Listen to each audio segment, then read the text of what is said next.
BCCI versus Ruturaj Gaikwad మళ్ళీ ఆ చర్చ అయితే మొదలైంది గైస్. ఎందుకంటే ఇవాళ ఇండియా వర్సెస్ న్యూజిలాండ్ స్క్వాడ్ అయితే అనౌన్స్ చేశారు. అండ్ అందులో మన రుతురాజ్ గైక్వాడ్ పేరైతే లేదు.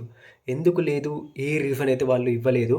సో ఎవరైనా వాళ్ళ లాస్ట్ మ్యాచ్లో సెంచరీ కొడితే వాళ్ళని అయితే డ్రాప్ చేయాలి guys. So selectors are jokers in my opinion. వాళ్ళు అయితే ఒక పెద్ద జోకర్ అజిత్ అగర్కర్, గౌతీబాయ్ ఎందుకు డ్రాప్ చేశారు అనేది ఒక రీజన్ లేదు, ఏం లేదు. అతను విజయ్ హజారే ట్రోఫీ పర్ఫార్మెన్స్ చూసుకుంటే మీరు పీక్ ఫామ్లో ఉన్నాడు. అండ్ అతను ఆడిన లాస్ట్ ఇంటర్నేషనల్ మ్యాచ్ కూడా సెంచరీ కొట్టాడు. సో ఎందుకు డ్రాప్ చేశారని ఒక పర్ఫెక్ట్ రీజన్ లేదు. సో మొత్తం స్క్వాడ్ ఏంటిది అండ్ ఏమేమి హైలైట్ పాయింట్స్ ఉన్నాయనేది వీడియో చూద్దాం. సో మొత్తం ఎనలైజ్ చేద్దాం. సో చలో వీడియోలోకి అయితే వెళ్ళిపోదాం.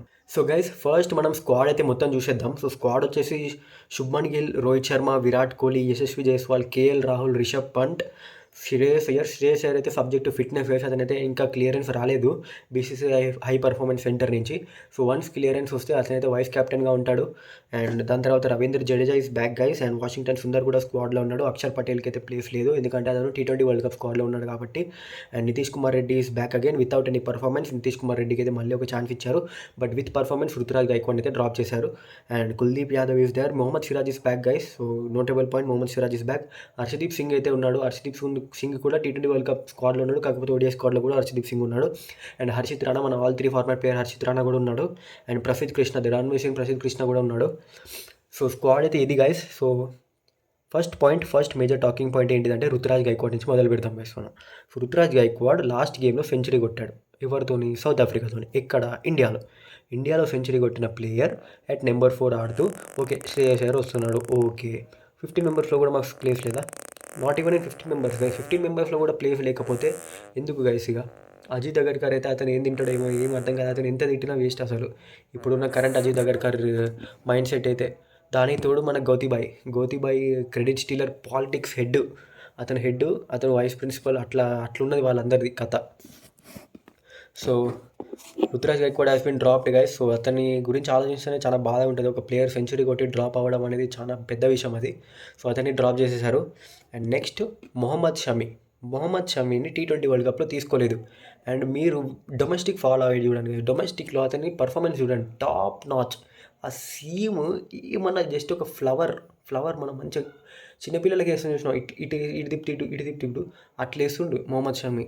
పీక్ పర్ఫార్మెన్స్ ఉన్నాడు Mohammed Shami. Okay out of form ఉండే, ఇంజరీ కన్సర్న్స్ ఉండే, బట్ ఇప్పుడు రీసెంట్ ఫామ్లో అతనికి ఉన్న ఫామ్ ODI స్క్వాడ్లో అతను 100% డిజర్వ్డ్ గైస్. హర్షదీప్ సింగ్కి రెస్ట్ ఇస్తే T20 వరల్డ్ కప్కి ఫ్రెష్ ఉంటాడు.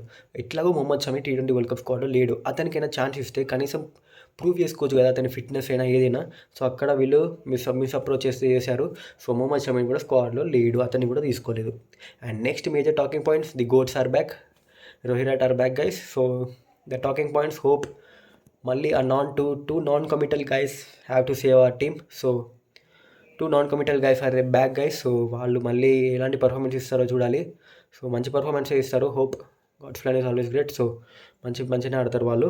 అండ్ నెక్స్ట్ స్టేట్మెంట్ ఏమి ఇచ్చారంటే, హార్దిక్ పాండ్యా అయితే ODI ఫార్మాట్లో 10 ఓవర్స్ బాల్ చేయడానికి పర్మిషన్ అయితే లేదంట. కాకపోతే అతను విజయ్ హజారే ట్రోఫీ అయితే ఆడుతున్నాడు. ఇవాళ కూడా విజయ్ హజారే ట్రోఫీలో 100 కొట్టాడు. కాకపోతే ఇండియాకి మన 10 ఓవర్స్ బౌలింగ్ చేయడానికి అయితే అతనైతే ఇంకా ఎల్ఓసి అయితే రాలేదంట ఆయనకి. సో క్లియరెన్స్ అయితే లేదు. అండ్ T20 వరల్డ్ కప్ స్క్వాడ్లో ఉన్నాడు కాబట్టి మనం అర్థం చేసుకోవచ్చు. So he has to be fresh. అదే పాయింట్ మన హర్షదీప్ సింగ్కి ఎందుకు మ్యాచ్ అవ్వట్లేదు? అతను ఏమైనా మెషిన్, అతను ఏమైనా robota?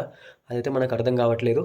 And next Bumrah. So Bumrah అయితే మొత్తం ట్రెషర్ లెక్కనే హైడ్ చేయాల్సి వస్తుంది, ఎందుకంటే అతనికి ఉన్న ఇంజరీ కన్సర్న్స్ అట్లా. సో అతను లేకపోతే మన బౌలింగ్ ఒక చేయలేనట్టే. So he has to be there, he has to be fresh and fit enough for the T20 world cup. So ఇవైతే కొన్ని major talking points from the squad selection guys. So the prince is back. So prince performance ఎలా ఉంటుంది, అతని form ఎలా ఉంటుంది అనేది చూడాలి. So నాకైతే ఒకటే బాధ అనిపిస్తుంది కదా, రుతురాజ్ గైక్వాడ్ ఏం తప్పు చేశాడు పాపం. మిమ్మల్ని మీరు ఊహించుకొని చూడండి కదా ఒకసారి. మీరు లాస్ట్ మ్యాచ్లో సెంచరీ కొట్టారు. మీరు కనీసం 15 మెంబర్స్లో అయినా ఉంటారని మీకు హోప్ ఉంటుందా లేదా?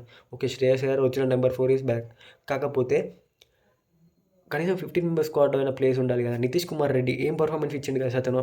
ఆడిన ప్రతి మ్యాచ్ ఫ్లాప్. ఫస్ట్ డెబ్యూ మ్యాచ్లో సెంచరీ, టెస్ట్ మ్యాచ్. దాని తర్వాత T20లో అక్కడక్కడ మంచి పర్ఫార్మెన్స్ ఇచ్చాడు. అతను డొమెస్టిక్లో కూడా అంతేం ఆడట్లేదు. Bowling Dolla, batting Dolla.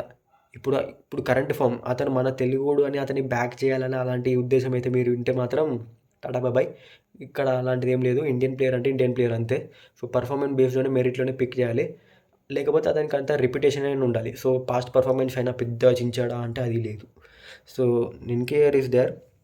And next Mohammed Siraj. So Mohammed Siraj అయితే విజయ్ హజారే ట్రోఫీలో మంచిగానే ఆడుతున్నాడు. సో అతన్ని అంటే ఇవాళనే ఆడాడు అనుకుంటా హైదరాబాద్కి. అండ్ ఫయాజ్ ముష్తాక్ అలీలో మంచి బౌలింగ్ అయితే వేసాడు T20లో.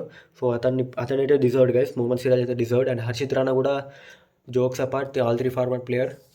Respect to Harshit Rana. హర్షిత్ రాణాకి salute. All 3 format player in India currently. Indian స్క్వాడ్లో కరెంట్లీ ఉన్న ఆల్ 3 ఫార్మాట్ ప్లేయర్ ఎవరైనా ఉన్నారంటే అది హర్షిత్ రాణా. సో అతనైతే జోక్స్ అపార్ట్ అతనైతే మంచి పర్ఫార్మెన్స్ తీస్తున్నాడు కదా. సో ఆ స్వింగ్ సీమ్ లెఫ్ట్ హ్యాండర్కి అరౌండ్ ద వికెట్ వచ్చి బాల్ బయటికి తీసుకెళ్తున్నాడు. That is perfect. అసలు మంచి స్కిల్ అది. And Prasidh Krishna run machine. Prasidh Krishna middle ఓవర్స్లో మనం కంటెంట్ చేయలేము. వికెట్ తీస్తాడు, కాకపోతే రన్స్ ఇచ్చి వికెట్ తీస్తాడు. So Prasidh Krishna is also back. Devdutt పడికల్ని కన్సిడర్ చేస్తారేమో అనుకున్న. దేవదత్ పడికల్, సర్ఫరాజ్ ఖాన్ అలాంటి ప్లేయర్స్ ఉన్నారు గైస్. నితీష్ కుమార్ రెడ్డి బదులు వాషింగ్టన్ సుందర్ కూడా T20 వరల్డ్ కప్లో ఉన్నాడు. అతని ప్లేస్లో వేరే ప్లేయర్ అయినా ట్రై చేసి ఉండొచ్చు. అది కూడా లేదు. అంత చెత్త సెలెక్షన్ కలిసి అసలు ఎందుకు ఒప్పుకుంటున్నాం అంటే మనమేనా, మన రోహిత్ శర్మ విరాట్ కోహ్లీ ఉన్నారు, వాళ్ళు ఆడడం చూడొచ్చు. అది చెప్పుకొని మనసుని శాంతి వేసుకోవాల్సి వస్తుంది. సో ఇది స్క్వాడ్ అప్డేట్ గైస్. అండ్ ఇంకొక అప్డేట్ ఏంటంటే ఐపీఎల్ నుంచి వస్తుంది. సో ముస్తఫిజుర్ రెహమాన్ అయితే వాళ్ళైతే స్క్వాడ్ నుంచి రిలీజ్ చేయాలని BCCI అయితే KKRకి స్టేట్మెంట్ అయితే ఇచ్చింది. సో ముస్తఫిజుర్ రెహమాన్ అయితే మనకి ఐపీఎల్ అయితే ఉండడు ఈ ఇయర్. అండ్ అతనికి రీప్లేస్మెంట్ అయితే అలౌ చేస్తున్నారు. సో ఆ రీప్లేస్మెంట్ రూల్స్ ఏంటిది అనేది నాకు తెలీదు. నాకు తెలిస్తే మీకు అప్డేట్ ఇస్తా. అండ్ అంతేగా స్క్వాడ్ మేజర్ అప్డేట్స్. ఇవాళ విజయ్ హజారే ట్రోఫీలో కూడా మంచి మ్యాచెస్ అయితే జరిగాయి. సో రుతురాజ్ గైక్వాడ్ ఇవాళ కూడా 62 guys with 126 strike rate. Correct గుర్తుంది నాకు. మంచి నాకు ఆడాడు ఇవాళ. మహారాష్ట్ర గెలిపించాడు. ముంబై ఓడిపోయింది ఇవాళ. ముంబై వచ్చి మహారాష్ట్ర డర్బీ. సో అందులో కూడా రుతురాజ్ గైక్వాడ్ మంచి పర్ఫార్మెన్స్ ఇచ్చాడు. ఆయన కూడా dropped. And major talking point అంటే హార్దిక్ పాండ్యా సెంచురీ విజయ్ హజారేలో. అండ్ సంజు శాంసన్ కూడా సెంచురీ చేశాడు.